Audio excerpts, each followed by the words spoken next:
Look what's happened in Kansas in just the last 7 days.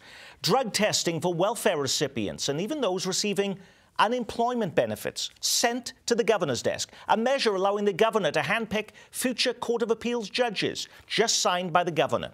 Lawmakers prepare to send Brownback a sweeping anti-abortion bill defining life as beginning at fertilization. And Monday, Governor Brownback signs a union-busting bill that now makes it illegal for teachers and public employee unions to deduct money from members' paychecks to help finance political activities. Just some of the whirlwind of laws being green-lighted in Kansas as state lawmakers prepare to head for home this weekend for a long break before they begin their wrap-up session in May. Are these the changes voters had in mind when they elected Sam Brownback governor in 2010, Scott Parks? Probably. For some of them, I know for those of you who know my political leanings, it'll come as a shock. I am not in favor of drug testing welfare recipients and those who receive unemployment, partly because if you do test positive under this bill, you would have to enroll in drug counseling and your benefits would be cut off until or unless you passed a subsequent drug test. I understand that people are frustrated. They say, if I have to take a drug test to earn my paycheck, you should have to pass a drug test to get your welfare benefits. But, and this is going to sound cliche, but who is this really hurting? And my concern is that the people who will really be hurt are the children of people who are on welfare who happen to fail a drug test. Okay. Sam.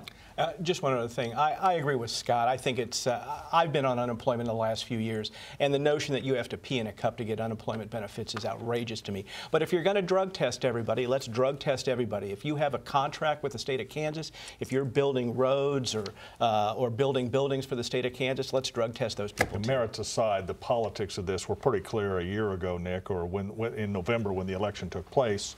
No one should be surprised. This is a pretty typical American Legislative Exchange Council agenda. You see this in other states. The big confrontation is yet to come on the budget and school spending and taxation and sales taxes, and that will come later in April. That's what everybody needs to focus on. Let me just ask you, though, I mean, some people think, oh, with horror at some of these, but we've just had an election last fall in which there were legislative elections. Conservative Republicans did incredibly well at those elections, and then reinforcing this agenda of Sam Brownback's.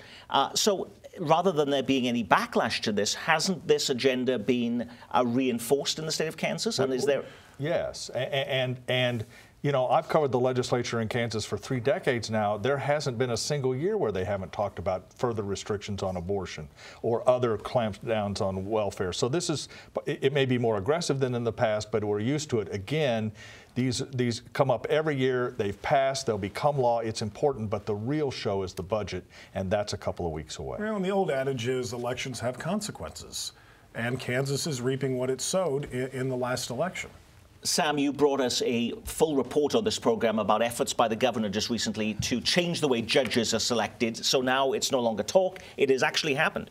Well, there was earlier there was a constitutional amendment put forward that would change the way they pick both Supreme Court justices and Court of Appeals justices. They couldn't get that amendment through the House. It came through the Senate. So they ended up changing the legislation. So now the governor can appoint, with the state Senate confirming, appeals court justices. The reason for that is that's a legislative creation as opposed to the state Supreme Court, which is a constitutional creation.